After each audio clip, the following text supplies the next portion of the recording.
Waalaikumsalam warahmatullahi wabarakatuh. Bismillahirrahmanirrahim. Alhamdulillahirabbil alamin wassalatu wassalamu ala asyrafil anbiya'i wa imamil mursalin wa ala alihi wa sahbihi ajmain wa ba'd.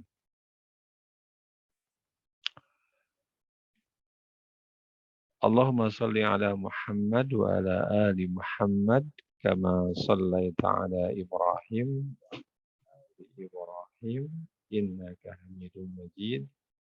Allahumma bika amsayna wa bika asbahna wa bika nahya wa bika namutu wa ilaikal masir. Allahumma inni as'aluka ilman nafi'an wa rizqan tayyiban wa amalan mutaqabbala. Amin. Amin ya rabbal alamin. Alhamdulillah, berkah nikmat rezeki ridha Allah Subhanahu wa taala. Pada sore hari ini kita bisa melanjutkan perkuliahan kita dengan tema transgender dalam perspektif hukum Islam. Tema ini menurut saya sangat menarik, atau boleh dengan bahasa yang vulgar mungkin sangat seksi, karena selalu menjadi bahan berita nasional maupun berita internasional terkait masalah gender ini. Dan ini adalah bagian dari saya mengatakan sebagai gerakan dari orang-orang non-Muslim, Barat khususnya, yang menggembar-gemborkan LGBT. Nah, bagi mereka di Barat sana, tindakan lesbian, kemudian transgender, biseksual, dan lain sebagainya, itu merupakan hal yang ditolerir dan dibolehkan secara hukum negara maupun dari segi barangkali agama mereka. Walaupun mungkin bagi agama-agama yang samawi, yang sebelum Islam, katakanlah misalkan agama Kristen, saya nggak tahu secara pasti, tapi barangkali dalam agama ini pun dalam itu dilarang. Nah, bagi orang-orang Barat sana, tindakan transgender ini merupakan sesuatu yang boleh karena tidak melanggar hak asasi. Jadi mereka berdasarkan hak asasi manusia. Memang dengan adanya transgender itu merugikan kamu, ya, misalkan. Itu pandangan mereka. Dan itu merupakan hak pribadi. Ya terserah dia, terserah saya, kata mereka.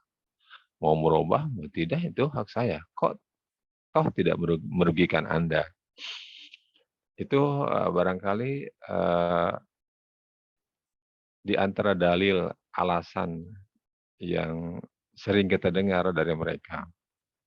Walaupun dalil itu pun menurut saya, kalau diukur dengan logika juga, misalkan, kata mereka, ini kan hak saya, tidak mengganggu orang lain. Pada hakikatnya enggak juga. Dalam kehidupan pasti akan mengganggu yang orang lain. Karena ketika seorang sudah transgender, kemudian dia berpakaian dengan pakaian yang gender yang baru, bagi orang lain kan akan terganggu. Katakanlah seorang laki-laki transgender, sekarang muncul dengan tampilan perempuan. Ini bagi perempuan yang lain bisa nerima enggak? Nah, itu kan akan menjadi problem tersendiri. Jadi menurut saya tidak benar juga kalau ini hak saya, tidak mengganggu orang lain. pada kenyataannya mengganggu. Apa yang mereka ungkapkan itu sudah terbantahkan. Nah, itu pandangan sedikit pandangan mereka yang sering kita dengar dan yang saya tahu. Lalu Islam bagaimana? Islam memandang bagaimana mengenai transgender. Islam itu memandangnya bukan hanya hal yang sifatnya tingkah laku manusia, karena transgender itu kan kalau melihat dari sikap dan perbuatan dari actionnya itu hanya merupakan perilaku, kan hanya merubah alat kelamin misalkan dari laki-laki menjadi perempuan. Seolah-olah itu hanya tindakan perbuatan lah gitu. Padahal di dalam Islam ini masalah gender ini merupakan bagian dari masalah tauhid. Merupakan bagian dari masalah tauhid. Kenapa? Karena seorang ditakdirkan ke dunia ini imma laki-laki, imma perempuan.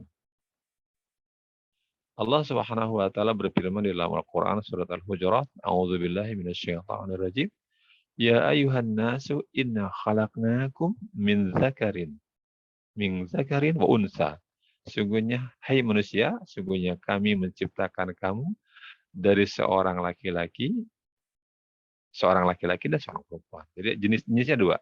Jenis laki-laki di sini jenis laki-laki dan jenis perempuan. Jadi ada dua jenis perempuan. Ada dua jenis laki-laki dan jenis perempuan.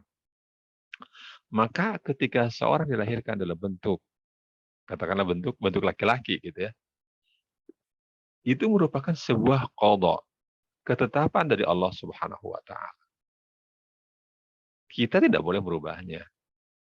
Nah, masalah qada ini kan merupakan bagian daripada rukun iman. Iman kepada qada dan qadar. Jadi masalah transgender ini sebenarnya tidak hanya sekedar masalah perilaku, tetapi juga menyangkut masalah akidah kalau di dalam tatanan agama Islam. Nah, saya tidak ingin terlalu panjang lebar. Biarkan nanti kawan-kawan bisa bisa mengelaborasi, bisa menyampaikan pemaparannya lebih luas. Jadi nanti kalau saya terlalu panjang lebar nanti kawan-kawan atau para teman-teman yang akan menyampaikan presentasi mungkin agak terbatas. Untuk memberikan kesempatan yang seluas-luasnya, barangkali itu hanya sebagai prolog atau mukadimah untuk masuk ke tema transgender. Tayyib, hari ini siapa yang akan presentasi?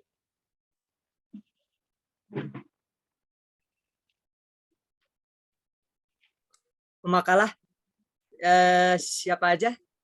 Ida ya? Daul Hasanah, Salsabila Syahrani, dan Fitriani.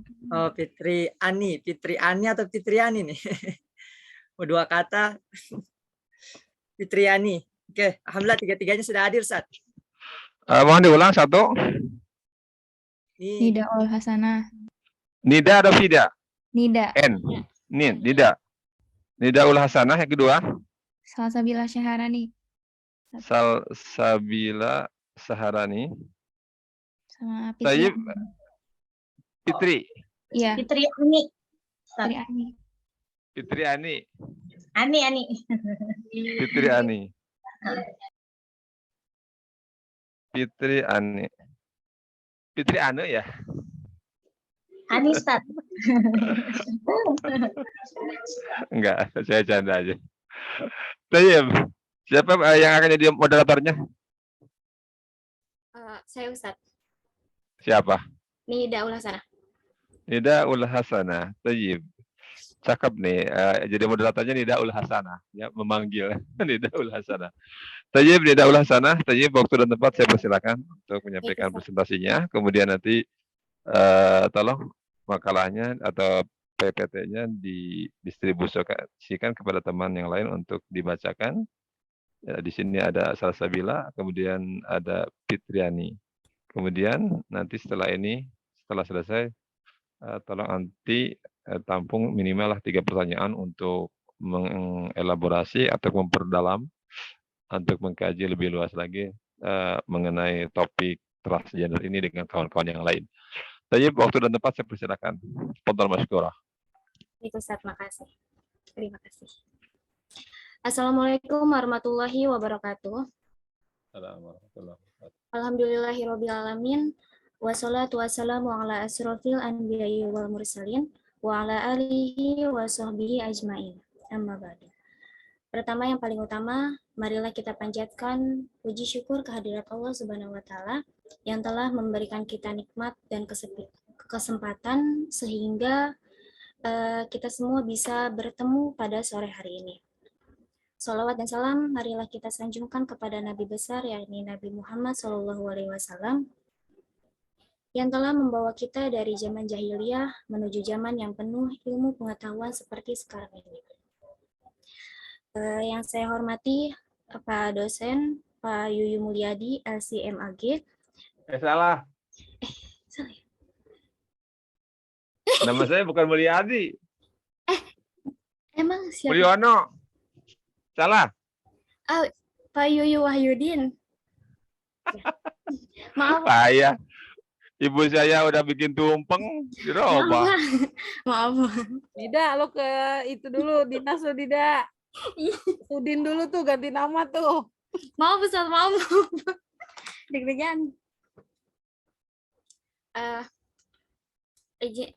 Baiklah, izinkan saya Nida Ulasana, NPM 3191178 dan rekan-rekan saya ada Fitriani NPM 3191068 dan Salsabila 3191046 yang akan mempresentasikan makalah yang berjudul Transgender dalam Perspektif Hukum Islam. Untuk pembahasan pertama yang akan dibahas oleh saya sendiri, pengertian transgender. Ini maaf PPT-nya. Nah, transgender adalah istilah yang dipakai untuk orang yang cara berperilaku atau berpenampilan berbeda atau tidak sesuai dengan jenis kelaminnya. Jadi transgender ini adalah gejala ketidakpuasan seseorang karena merasa tidak adanya kecocokan antara bentuk fisik dan kelamin. Jadi orang ini tuh merasa bahwa identitas gendernya itu nggak sesuai sama jenis kelamin waktu lahir.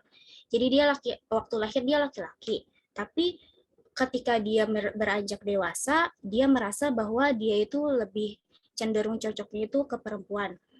Nah, misalnya seorang transgender yang terlahir sebagai laki-laki akan merasa bahwa seharusnya ia memiliki jenis kelamin wanita.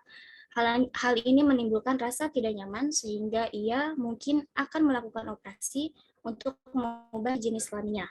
Setelah jenis kelaminnya berubah, mereka akan disebut transseksual. Transseksual ini adalah jenis kelamin seseorang saat lahir yang berbeda dengan identitas gendernya saat ini. Jadi dia ini, transgender ini, dia awalnya waktu pas lahir dia laki-laki. Tapi ketika dia beranjak dewasa, dia setelah merasakan kecenderungan, transgender ini mungkin lebih cenderungnya dia lebih nyamannya ini ke jenis kelamin wanita. Jadi si laki-laki ini mungkin waktu pas remaja dia lebih tingkah lakunya lebih nyaman sebagai wanita, terus gaya berpakaian wanita, terus juga gemar bermake up gitu. Kan dari yang dia bermake up tuh, terus gayanya wanita, tingkah laku seperti wanita, dia kan udah punya ini, udah ngerasanya wanita gitu. Berarti kan dia dari situ dia udah menguatkan hati mungkin ya, menguatkan hati untuk menjadi wanita, dan ujungnya dia operasi pergantian kelamin. Operasi pergantian kelamin. Untuk menyempurnakan, untuk menjadi wanita yang sesungguhnya, untuk menjadi wanita yang betul-betul wanita, ingin menjadi wanita gitu. Terus kayak contohnya itu kita ngambil contoh yang ada tuh yang almarhum Bunda Dorce Gamalama ya, itu kan awalnya kan laki-laki ya, tapi tahun 1983 itu berpindah menjadi ganti transgender menjadi wanita.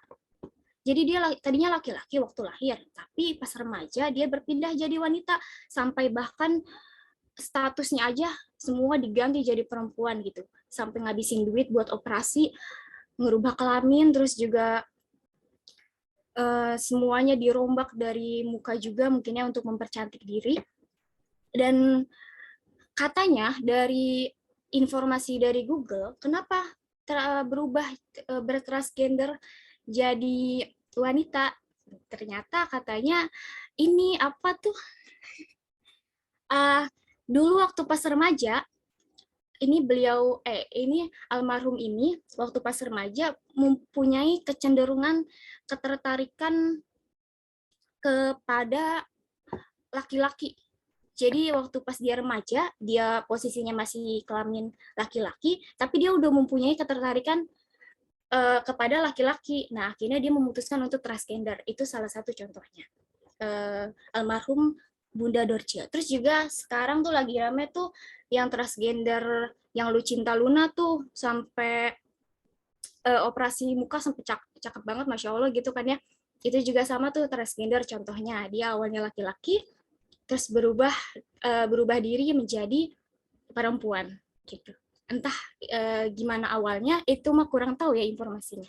Cuman yang Bunda Dorce doang. Iya benar, wanita tulen kalah. Karena cantik banget. Dan itu tau nggak sih kalau misalnya kita merubah diri, yang menjadi wanita atau menjadi laki-laki itu, kan harus operasi ya, operasi muka, terus juga operasi kalau emang benar-benar mau jadi wanita tulen gitu kan ya, berarti harus operasi kelamin juga, dan itu harus membutuhkan duit gede juga. Dan dengar-dengar, dan itu uangnya itu kayak sekitaran 4,3 miliaran gitu. Makanya ya, nauzubillahi min dzalik, kayak gitu. Dan oh iya, dan Bunda Dorce semua nih, Dak. kenapa? Enggak lah. Semua. Dan Bunda Dorce ini kabarnya bahkan sampai udah menikah sesama laki-laki. Kan emang sih ya, raganya itu berubah jadi perempuan, tapi kan kodratnya itu kan laki-laki kan ya. Dan itu Bunda Dorce ini almarhum nikah sama laki-laki. Menurut kata Ustadz siapa ya? Lupa deh. Katanya kalau misalnya laki-laki sama laki-laki nikah itu kan udah dosa ya, maksudnya haram. Hukumnya udah haram, nggak sah gitu kan ya. Dan Bunda Dorce itu nikah sama laki-laki. Terus kita ngambil Lucinta Luna, terus juga ada contohnya kayak Miley Cyrus, yang Miley Cyrus ini saudaranya sepupunya Ashanti, kalau misalnya anak Ashanti itu kan laki-laki tuh, tapi dia penampilannya kayak perempuan, terus bahkan dia maaf ya, ini apa, operasi payudara tuh, tapi dia kalau kelamin dia nggak diganti tuh, tetap aja laki-laki kan. Pas pernah sempet tuh ada berita yang waktu pas dia sholat Jumat, tetap aja kodratnya di sholat Jumat, cuman emang penampilannya aja. Cuman gitulah ya, namanya juga mungkin terlalu mendambakan menjadi wanita kali ya. Untuk semua di sini maka hati-hati menjauhi transgender. Dan selanjutnya akan dijelaskan oleh rekan saya, Salsabila. Baik, terima kasih Nida. Selanjutnya ada transgender dalam pandangan medis. Transgender ini biasanya ditempuh seseorang jika ia merasa tidak sempurna atau tidak nyaman atas jenis kelamin yang ia miliki. Nah, ada pun beberapa faktor yang dapat dijadikan alasan seseorang untuk berpindah jenis kelamin, sebagaimana contohnya kasus Gwen, seorang perempuan transgender asal Amerika Serikat. Ia mengatakan bahwa sebelum ia menjadi perempuan, ia merasa sangat kesepian saat dia di keramaian. Ia tidak mampu berinteraksi karena kurangnya rasa kepercayaan dirinya, yang akhirnya membuat ia melakukan operasi tersebut. Nah, setelah ia berhasil melakukan operasi tersebut, dia merasa kehidupan dia itu semakin baik. Bahkan ia mengatakan saat ini orang-orang lebih dapat menghargai dia sebagai perempuan, seperti itu. Nah, kemudian di sini ada penyebab, ada faktor terjadinya transgender. Ada 2, yang pertama itu faktor bawaan. Faktor genetik dan faktor fisiologis adalah faktor yang ada di dalam diri individu. Yang kedua, ada faktor lingkungan. Faktor lingkungan ini diantaranya pendidikan yang salah pada masa kecil dengan membiarkan anak-anak laki-laki berkembang dalam tingkah laku perempuan ataupun sebaliknya. Pada masa pubertas dengan homoseksual yang kecewa dan trauma pergaulan seks dengan pacar, suami, atau istri. Itu. Nah, pada hakikatnya, masalah kebingungan jenis kelamin atau yang lazim disebut juga sebagai gejala transseksualisme ataupun transgender, ini merupakan suatu gejala ketidakpuasan seseorang karena merasa tidak adanya kecocokan antara bentuk fisik dan kelamin dengan kejiwaan ataupun adanya ketidakpuasan dengan alat kelamin yang ia miliki. Nah, kemudian terkait dengan pergantian kelamin, dari sisi kesehatan ini perlu diketahui ada resiko dan dari adanya transgender tersebut. Yang pertama yaitu ketiadaan akses terhadap layanan kesehatan karena sebagian besar kaum transgender tidak memiliki akses terhadap sarana kesehatan, antara lain karena stigma dan diskriminasi sosial dari masyarakat. Yang kedua, terbatasnya informasi dan layanan kesehatan karena belum banyak pusat layanan kesehatan mental yang memiliki pengetahuan dan kompetensi memadai untuk menangani transgender. Dan yang terakhir, bertentangan dengan aturan dan keyakinan, sebagaimana peraturan atau norma yang membatasi penggunaan kondom sebagai pencegahan infeksi HIV. Selanjutnya, pembahasan tentang pandangan Islam terhadap transgender akan dibacakan oleh Fitriani. Baik, di sini saya akan membacakan tentang pandangan Islam terhadap transgender, yaitu ada 2, hukum operasi kelamin dan hukum transgender.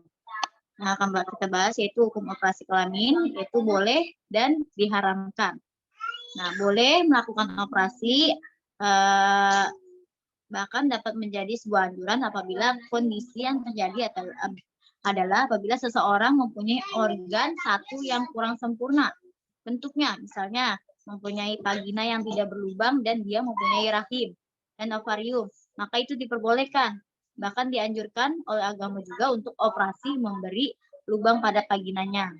Nah, kasus yang kedua ini diperbolehkan melakukan operasi kelamin apabila seseorang terlahir dengan kelamin ganda atau kuntas ya. Maka jika ketika dewasa pertumbuhan fisik dan organ vitalnya ini telah diketahui kecondongannya, operasi kelamin untuk memapatkan salah satu dari kelamin tersebut boleh dilakukan selama yang dipertahankan adalah gender asli yang sesuai dengan organ vital lainnya, rahim atau ovarium.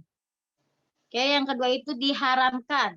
Nah, apabila seorang laki-laki yang normal dengan kelamin yang juga normal tiba-tiba mengoperasi kelaminnya dan mengubah menjadi wanita ataupun sebaliknya, maka alasan dibalik operasi tersebut adalah demi keinginan semata atau demi mengubah jati dirinya. Jadi dia tuh nggak bersyukur ya kalau udah jadi laki-laki, malah mengubah dirinya. Di dalamnya tidak didapat kemaslahatan ataupun suatu darurat yang menyebabkan dia harus melakukan operasi tersebut. Nah, yang kedua itu ada hukum transgender. Nah, memaknai transgender sebagai seorang yang terlahir normal dengan kelamin yang sempurna, baik berupa vagina atau penis yang kemudian setelah dia dewasa memilih untuk mengoperasi kelaminnya tersebut demi mengubah jati dirinya, maka para ulama telah sepakat menghukumi hal tersebut sebagai suatu perbuatan yang diharamkan. Itu saja yang bisa saya sampaikan. Kurang lebihnya mohon maaf. Apabila ada yang ingin ditanyakan atau ingin menambahkan, dipersilakan.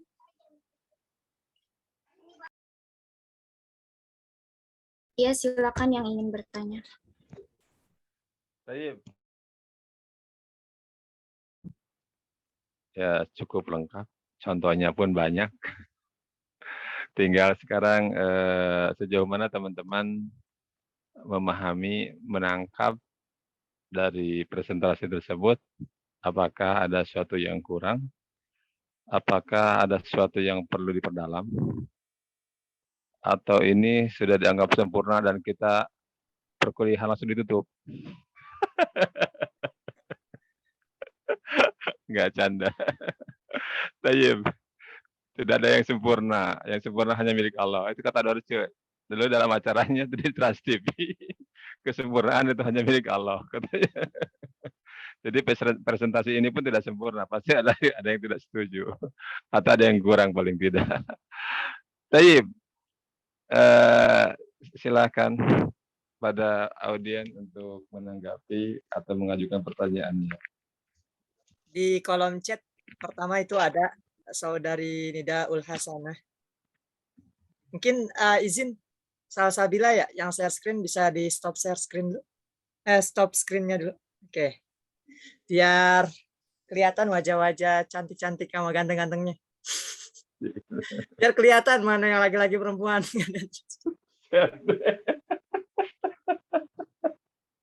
Sampai segitunya. Undang-undang lagi bahas transgender. Yang pakai gamis pasti laki-laki lah. Tayyib, yang pertama apa tadi di chat tolong dibacakan?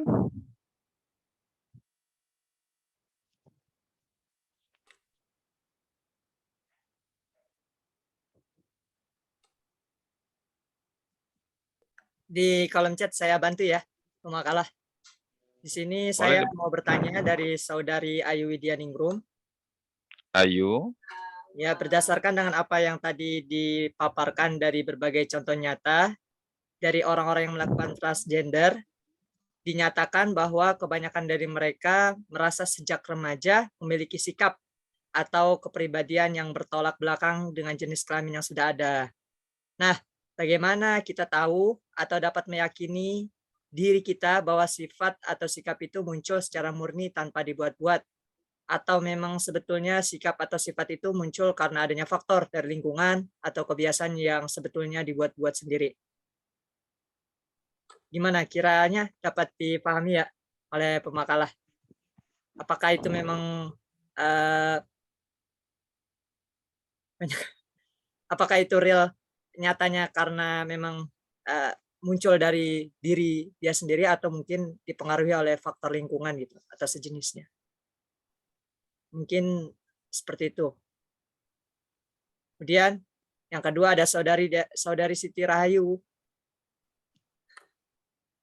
Saya Siti Rahayu ingin bertanya kepada para pemakalah, bagaimana tentang pandangan Islam yang mempunyai pemikiran tertutup, sedangkan mereka yang LGBT merasa bahwa mereka adalah orang-orang yang open-minded, sehingga LGBT dapat ditolerir, padahal hal ini sudah tidak dapat dibenarkan. Waduh, banyak yang nanya nih. Wah, ini nih, kasus Aprilio nih udah dibahas nih. Kasus Aprilio Manganang dari Saudari Putri Novianti. Saat pemeriksaan RSPAD mengalami kelainan hipospadia, organ kelamin laki-laki dan hormon. Awalnya dia seorang perempuan dan sekarang resmi jadi laki-laki. Mohon tanggapannya dari pemakalah. Masih boleh bertanya gak? Gimana pemakalah kira-kira? Kasihan nanti ini ya. Halo, Nadia. Nida, Ustadz. Tidak, Ustadz. Nida. Ini gara-gara Nida salah baca nama saya juga akhirnya saya juga salah baca Nida. Tayyib, Nida, tadi kan saya hanya ingin memastikan dulu pertanyaan dari 3 pertanyaan ini. Yang pertama adalah dari Ayu Widyaningrum. Ini pertanyaan sebenarnya agak sulit nih karena ini menurut saya ini terkait dengan kepribadian orang. Jadi kan ada orang di apa namanya melakukan transgender. Yang saya tangkap pertanyaannya begini, apakah dia kan alasannya misalkan mempunyai kelainan mental atau apa, kelainan dalam hal perasaan atau kejiwaan lah. Apakah itu memang betul-betul ada kelainan atau hanya faktor lingkungan?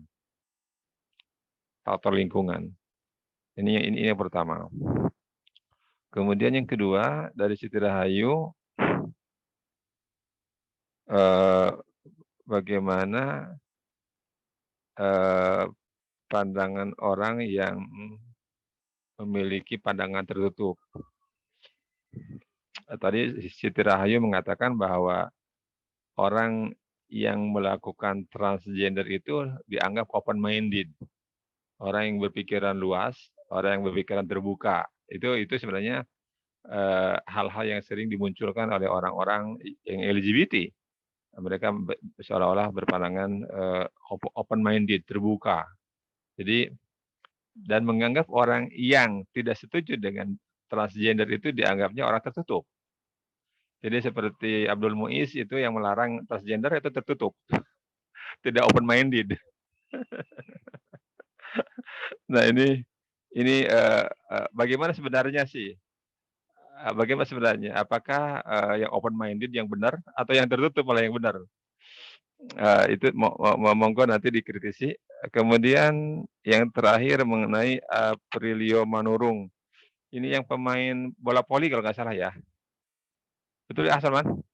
Ya Ustaz, betul Ustaz. Pemain bola voli. Dia waktu main bola voli dia perempuan ya? Iya, Ustadz. Perempuan. Kemudian setelah menjadi juara dan terkenal, terkenal menjadi perempuan, dia mengaku dirinya sebenarnya saya laki-laki dengan alasan tadi bla bla bla gitu. Apakah itu bisa diterima atau bagaimana? Ya, sebelum ditambah nanti pertanyaannya, ini dulu yang 3 selesaikan dulu, nanti kalau sudah ini selesai baru kita masuk ke sesi kedua kalau waktunya masih ada. Saya mau coba jawab pertanyaannya Kak Ayu. Siapa ini? Ayu Widyaningrum. Salsabila. Salsabila. Tayyib Salsabila silakan. Kalau menurut saya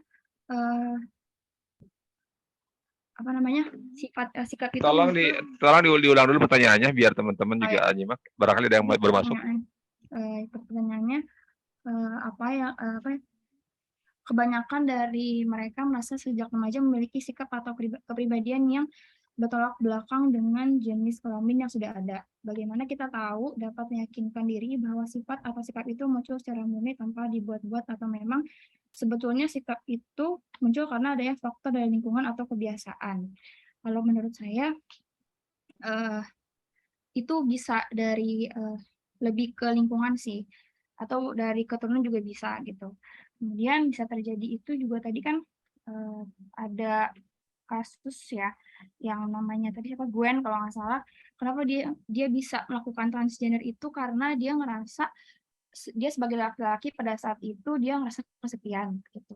Jadi akhirnya dia mencoba untuk pindah ke transgender ke perempuan. Akhirnya pas dia udah pindah ke perempuan, orang-orang malah jadi bisa menghargai dia seperti itu. Lebih seperti itu sih. Mungkin bisa ditambahin lagi atau dikoreksi. Izin menambahkan yang transgender ini bukan gangguan jiwa ya, tapi lebih ke mengikuti kata hati. Jadi kalau ngikutin kata hati kan hatinya mungkin cocoknya cenderungnya ke wanita, jadi dia memutuskan untuk berubah menjadi wanita. Tapi rentan juga mengalami masalah psikolog dalam menerima identitas mereka. Kadang kan nggak semua orang menerima transgender ya. Jadi dia juga masalah psikolog, dia yang transgender ini juga takut diolok-olok dan takut ditolak gitu. Jadi transgender itu biasanya mengikuti kata hati. Boleh yang lain yang mau menanggapi? Silakan yang lain. Iya, Bang Ilyas, tadi kenapa? Yang tadi pertanyaannya tentang apa ya? Masya Allah, Masya Allah. Yes. Ini pertanyaannya luar biasa nih. Di luar Ya, biasa orang nih. kedokteran gimana orang kedokteran? Mungkin. Pak Ilyas. Enggak, kalau saya kupas pasti akan masuk ke mana namanya si Manurung gitu kan. Izin Pak itu kalau kita lihat dari segi Pelan-pelan. segi kesehatan orang transgender itu Suaranya kedengaran, Pak Ilyas. kedengaran. Bentar.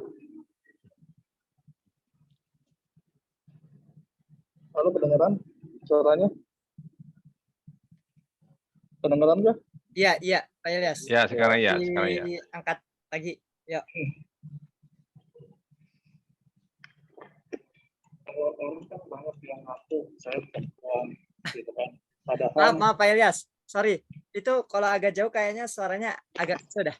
iya, Ya. saya mengaku Bisa di saya perempuan gitu. Padahal fisiknya laki-laki. Nah, terus ada lagi saya perempuan tapi dia mempunyai dua reproduksi gitu.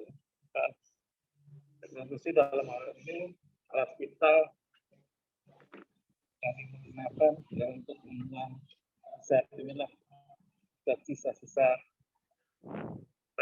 baik itu urin ataupun yang lainnya. Kalau menurut saya, kalau kita lihat dari sisi hukum perdata, untuk menyikapi ini, yang pertama harus ada status hukum, baik itu dari pengesahan pengadilan atau agama. Jadi dia pilih kalau dia mau laki-laki ya laki-laki gitu. Kalau dia mau perempuan yang perempuan. Nah masalahnya jika yang nggak mau kan gitu, udah punya dua alat kelamin tapi nggak mau gitu. Nah itu yang bikin susah untuk dihukumi apakah dia laki-laki atau perempuan gitu. Kalau untuk permasalahannya, yang pertama ya kalau mau lihat tadi ya cek aja ini alat produksi yang paling dominan itu apa gitu. Apakah itu laki-laki atau perempuan. Dari segitu. Kalau seandainya laki-laki ya diputuskan laki-laki gitu. Maka dokter akan melakukan tindakan operasi gitu dan membuang alat kelamin yang perempuannya. Kalau seandainya perempuan ya pasti dibuang gitu. Dirubah bentuknya menjadi perempuan. Nah, kalau menurut saya sih seperti itu. Yang kedua pasti harus ada yang namanya status hukum, baik itu hukum pengadilan maupun hukum agama gitu. Kalau menurut saya jadi kalau Terima kasih Ilyas yang sudah menyempatkan diri walaupun dalam kendaraan ya. Terima kasih. Ya, kembali lagi ke topik. Kembali lagi ke topik yang tadi. Sebenarnya yang saya tangkap itu dari pertanyaan siapa namanya? Ayu Widyaningrum itu lebih ke kalau seandainya orang itu misalkan mengaku kecenderungannya ke dari laki-laki merasa kecenderungannya ke wanita, itu apakah kecenderungannya itu bisa dipercaya atau hanya sekedar ngaku-ngaku saja begitu? Kalau saya tangkap begitu. Betul Widya ya? Atau gimana? Widya Ningrum, halo?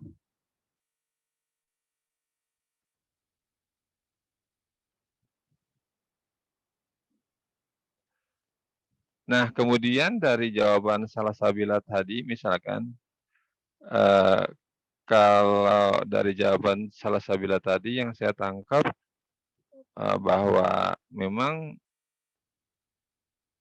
bisa dua kemungkinan. Bisa dua kemungkinan. Yang pertama, orang itu benar-benar memang memiliki kecenderungan ke wanita, padahal dia asalnya misalkan laki-laki, tapi dia merasa diri cenderung memiliki karakter atau sifat yang kewanitaan, bisa jadi benar. Kemudian yang kedua, kata Salsabila, itu bisa jadi faktor kebiasaan atau mungkin faktor lingkungan ya, yang mempengaruhi pandangan si laki-laki tersebut sehingga dia mengambil tindakan transgender. Kalau menurut saya sih ala kulli hal maupun benar-benar ada kecenderungan maupun ada karena faktor kebiasaan, ini memang dua-duanya merupakan perbuatan yang tidak dibolehkan menurut syara gitu lah. Apapun alasannya. Kecuali memang misalkan seperti tadi dalam pembahasan makalah, misalkan kalau yang dibolehkan ya kalau seandainya dia misalkan memiliki 2 alat kelamin ganda untuk melakukan operasi, maka dia boleh. Tapi kalau orang hanya saya merasa sebagai laki, saya merasa maaf seperti Bunda Dorce ya.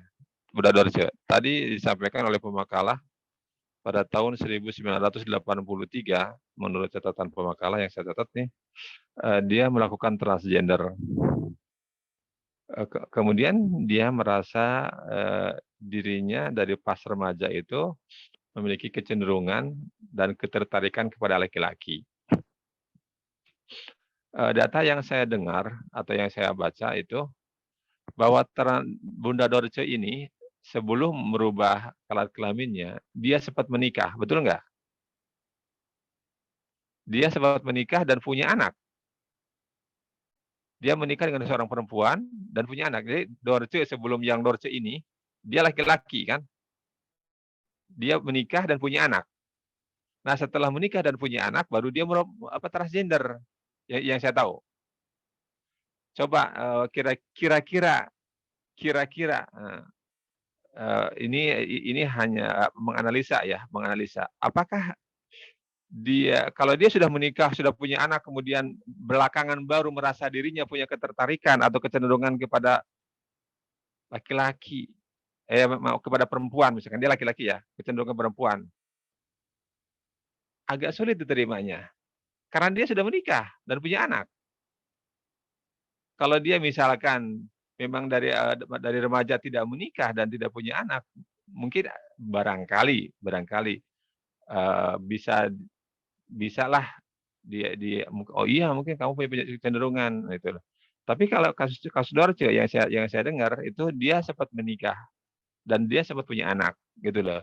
Maka pengakuannya menurut saya bahwa dirinya memiliki kecenderungan kepada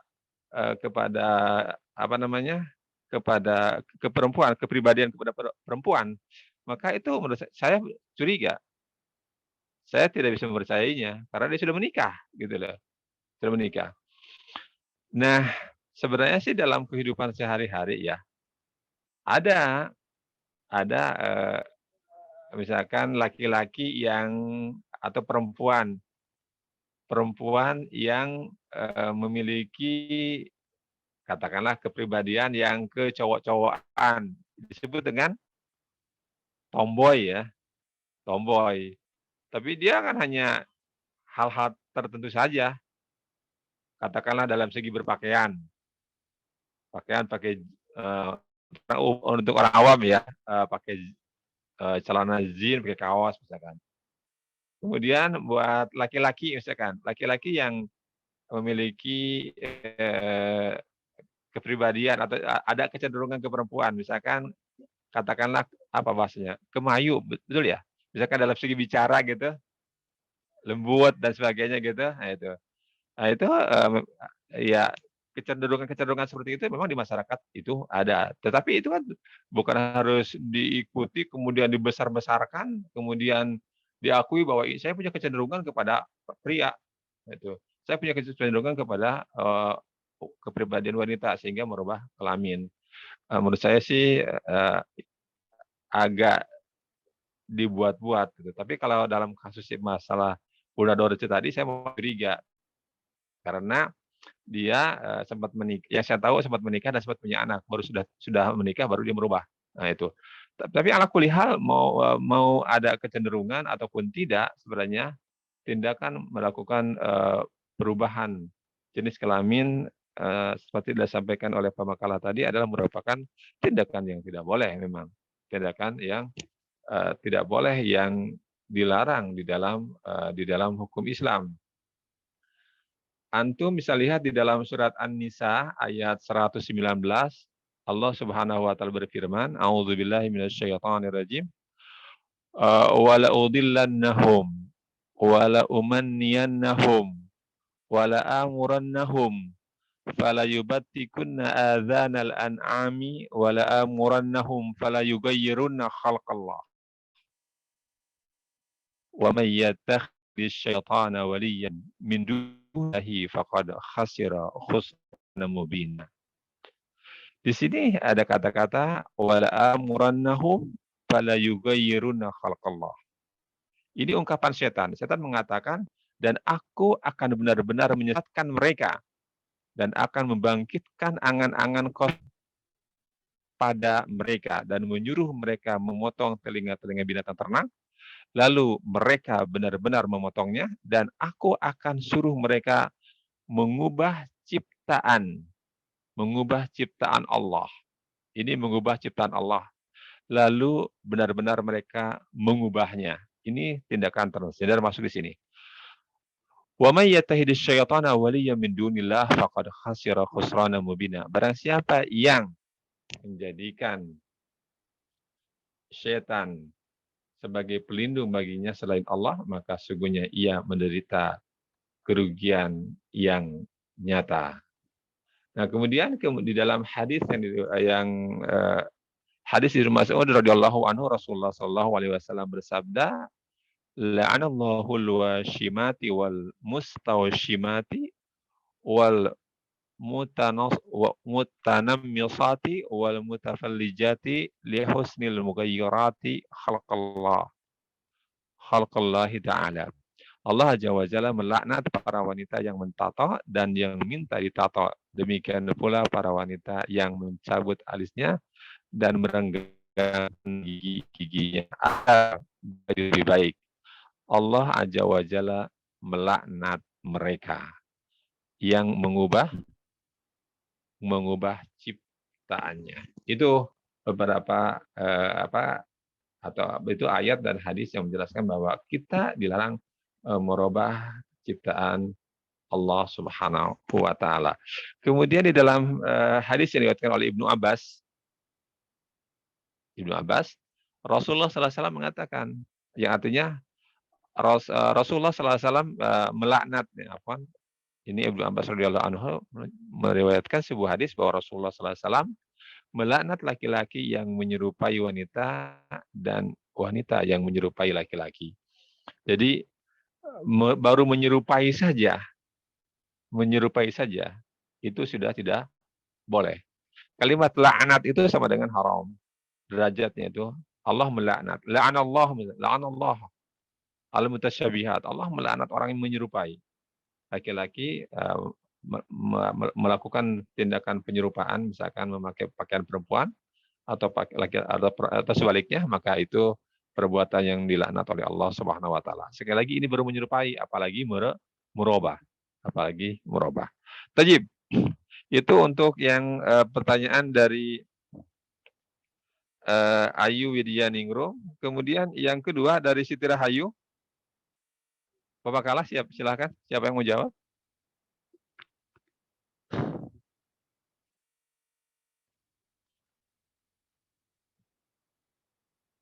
Nidaul Hasanah atau Putri?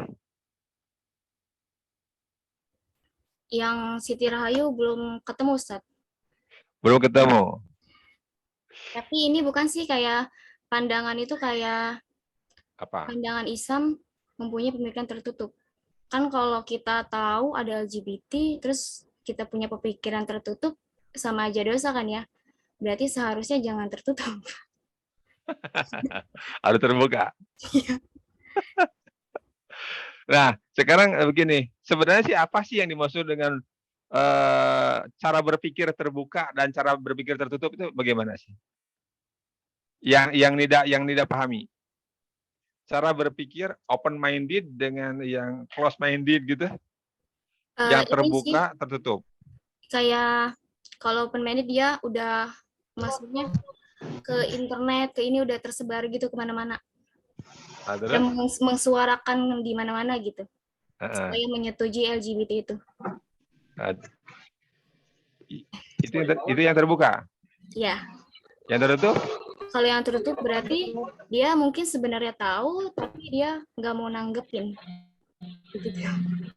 Nah, sebenarnya itu kalau dalam segi ilmu fikih lugotan ya. Lugotan. Kalau tanya Kiai Ilyas, apa namanya? Abdul Muiz. Itu lugotan. Tertutup terbuka. Seolah-olah tertutup itu tidak tahu. Terbuka itu tahu. Sebenarnya istilah open minded ini sebenarnya kalau menurut saya ya, yang saya tahu nih, ini cap merek yang dibuat oleh orang-orang Barat gitu loh. Dan mencap kepada orang-orang yang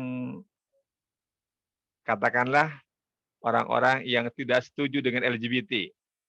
Oke? Orang yang tidak setuju dengan LGBT itu orangnya orang-orang yang tertutup, cenah. Cara berpikirnya tertutup gitu.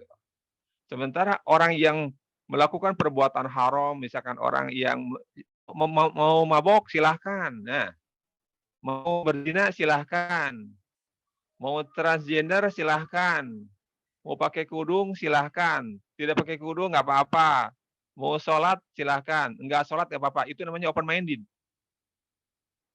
Gimana? Itu sebenarnya cap yang dibuat oleh orang-orang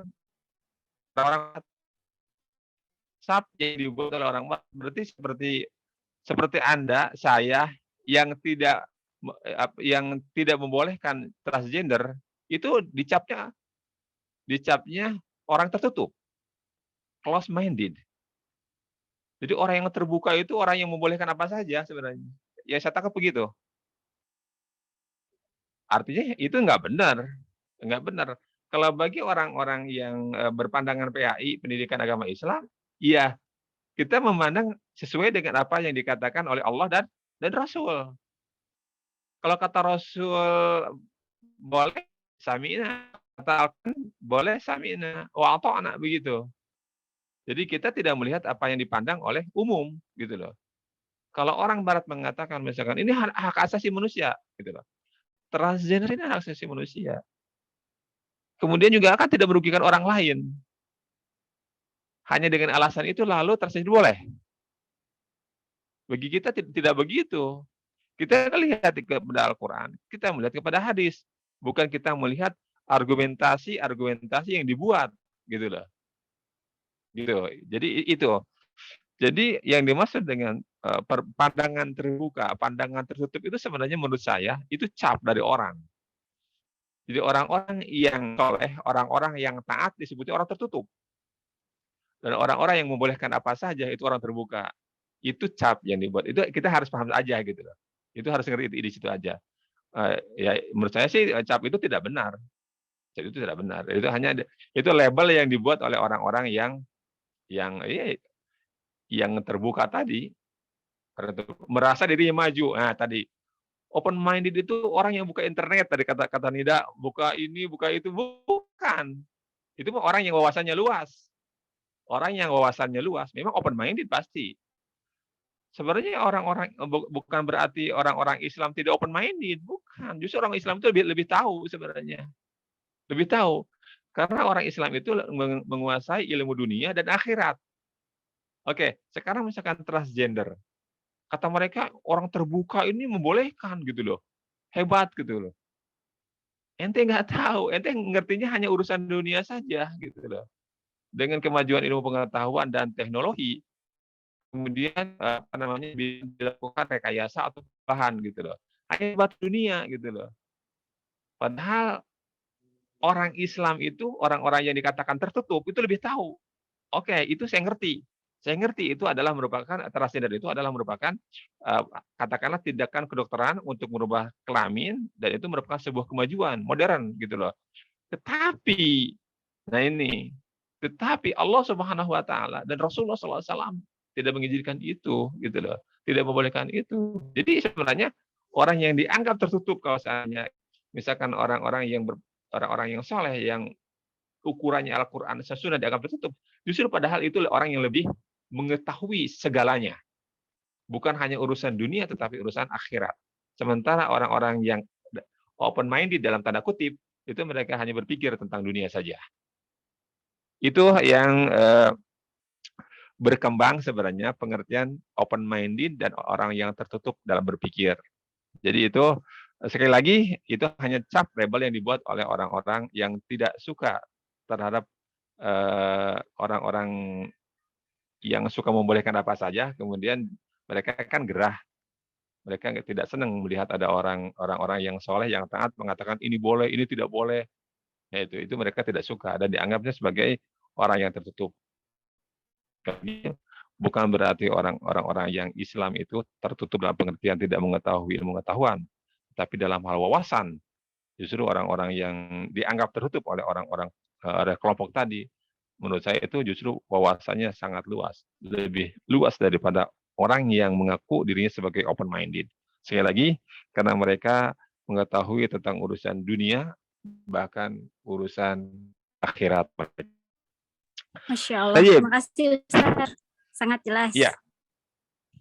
Yang the last question. Pertanyaan terakhir. Yang kasus Aprilio Manganang. Gimana tuh? Kalau yang Aprilio Manganang ini, dia kan punya 2 kelamin ya, disebutnya intersex.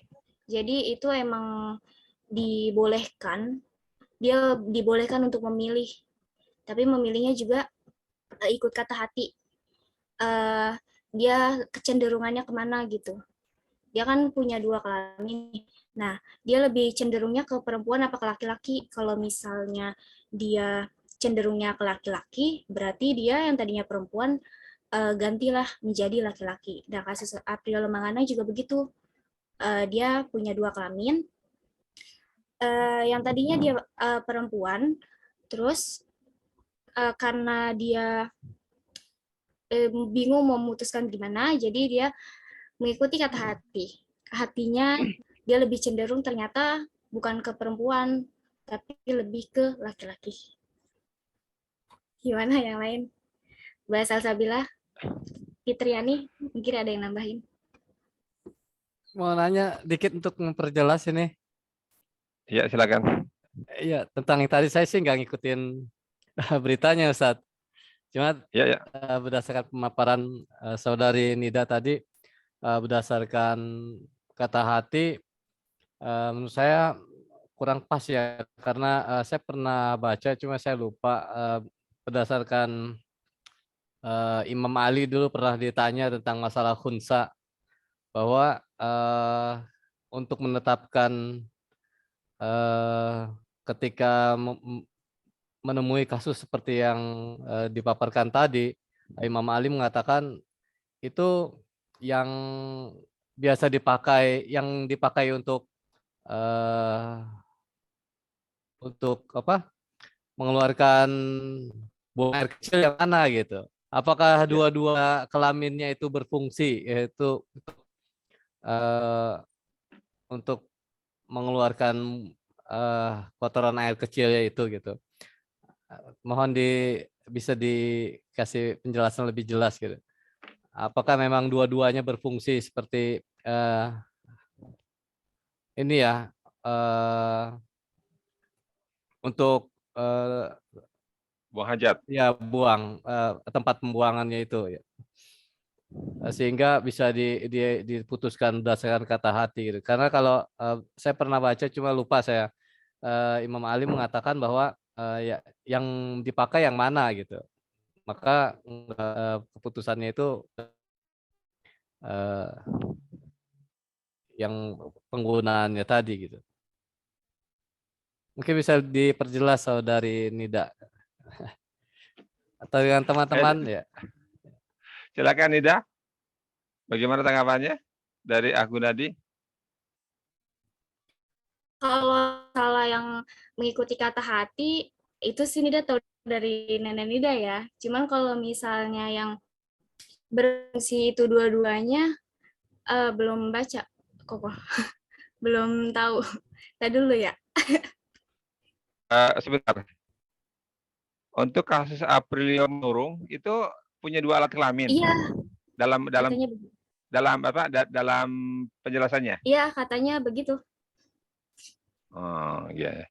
Tapi kalau melihat dari kemarin kan dia itu ikut poli di grup perempuan ya. Iya. Tapi dia jadi juara. Kalau perempuan kan kalau dia masuk di grup perempuan. Setelah jadi juara, dia baru ngaku bahwa dirinya laki-laki. Kan biasanya laki-laki dengan perempuan tenaganya gedean mana? Laki-laki. Iya, dia nggak jujur dong. Dia setelah menang, dia juara jadi perempuan. Iya. Itu kan gimana? Makanya itu bener nggak gitu loh. Berarti dia sebenarnya maaf nih, saya bukan menuduh. Kalau betul pernyataan dari Nida itu bahwa dia mempunyai 2 kelamin, perempuan dan laki-laki, kok kenapa ngakunya itu setelah jadi juara baru dia ngaku sebagai laki-laki, enggak sebelum perempuan gitu, enggak sebelum main tanding gitu dalam kejuaraan gitu loh. Jadi ini ada agak sedikit ganjil sebenarnya kalau menurut saya itu. Harusnya dia kalau mau ngaku laki-laki sebelum tanding dong, gitu loh. Karena beda antara power laki-laki dengan power perempuan kan beda. Pukulannya beda, pasti beda. Bisa 2 kali lipat, bisa 3 kali lipat kekuatannya.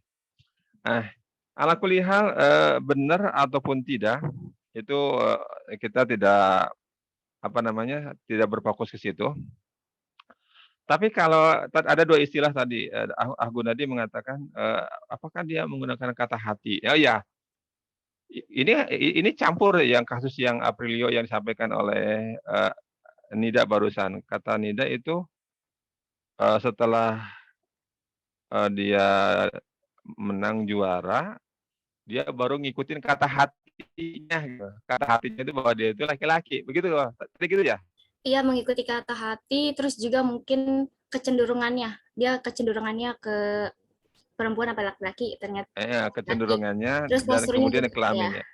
Ya. Sebenarnya gini, kalau mengikuti kata hati, kemudian dia punya 2 alat kelamin, oke?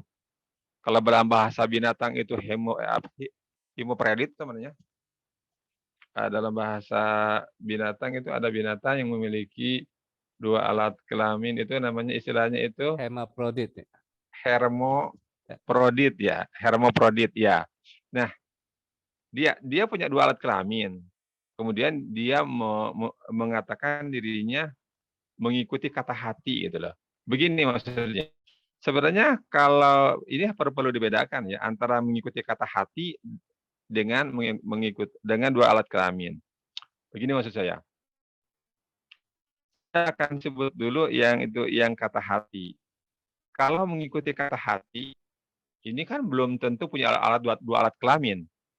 Misalkan dia alat kelaminnya 1, katakannya dia laki-laki. Kemudian dia mengaku bahwa kata hati atau kecenderungan saya perempuan, kemudian saya transgender. Maka ini tidak dibenarkan. Kata hati yang seperti ini tidak bisa dibenarkan gitu loh.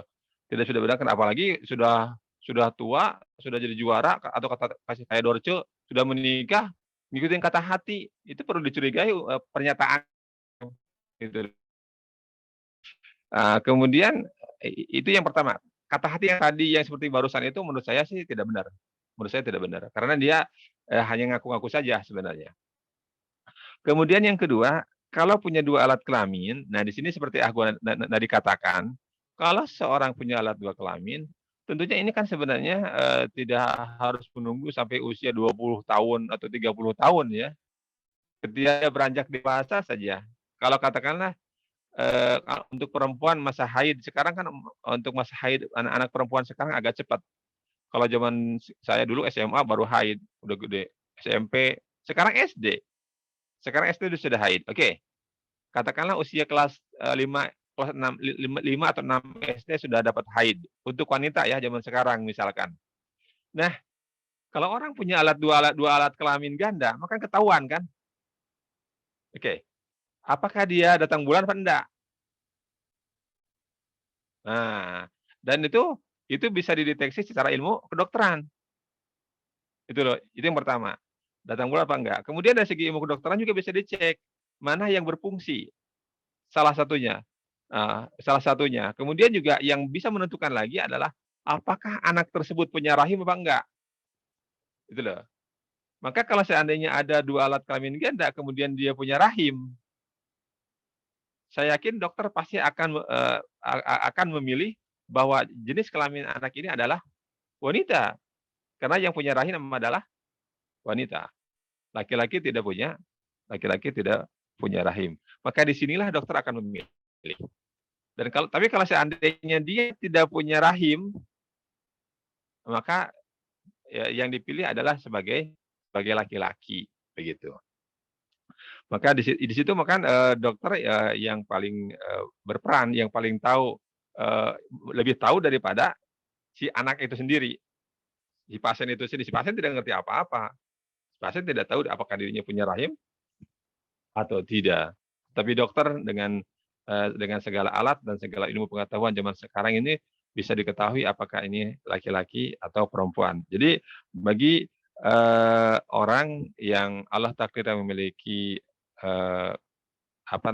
alat kelamin ganda, maka disitulah nanti akan ditentukan oleh dokter. Yang pertama adalah apakah ketika dia masuk usia haid apa tidak. Kemudian juga dari segi fungsi mana yang paling berfungsi. Kemudian dari segi rahim mana yang apakah dia punya rahim atau tidak. Maka dengan demikian akan menjadi jelas buat dokter untuk memilih mana yang harus dipilih dan membuang mana yang harus dibuang. Wallahu a'lam. Begitu. Tayyib, ini sudah waktu azan maghrib ya. Dari saya, menurut saya sih cukup sekian saja, dan insya Allah pertanyaannya sudah terjawab dan mudah-mudahan bisa dipahami oleh Anda semua. Saya akan closing saja karena waktu sudah menjelang maghrib. Terima kasih kepada pemakalah. Di sini ada Nida Ul Hasanah, kemudian ada Salsabilah, kemudian ada Fitri Ani, kemudian kepada para penanya tadi ada Ayu Widyaningrum, ada Siti Rahayu, ada Aprilio, kemudian ada Muhammad Ilyas, kemudian ada Gunadi, kemudian Salma juga, kemudian kepada seluruh audien, para peserta atau mahasiswa di kelas ini. Terima kasih atas segala perhatian dan kebersamaannya. Saya akan tutup dengan salam, kemudian nanti kepada Ukhti Nida Ul Haq, saya persilakan untuk closing dan sekalian membacakan doa kafaratul majelis. Dari saya, Assalamualaikum warahmatullahi wabarakatuh.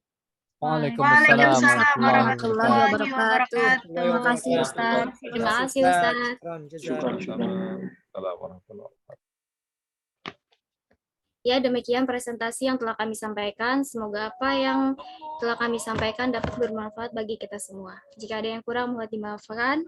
Karena sesempurnaan hanya milik Allah Subhanahu wa Ta'ala. Akhirul kalam, wassalamualaikum warahmatullahi wabarakatuh. Waalaikumsalam warahmatullahi wabarakatuh. Oke guys, baca kafaratul masjid. Subhanakallahumma wa bihamdika asyhadu an la ilaha illa anta astaghfiruka wa atubu ilaik. Waalaikumsalam. Terima kasih semuanya. Ustaz, jazakumullah. Terima kasih Ustaz. Terima kasih Ustaz. Tayyib.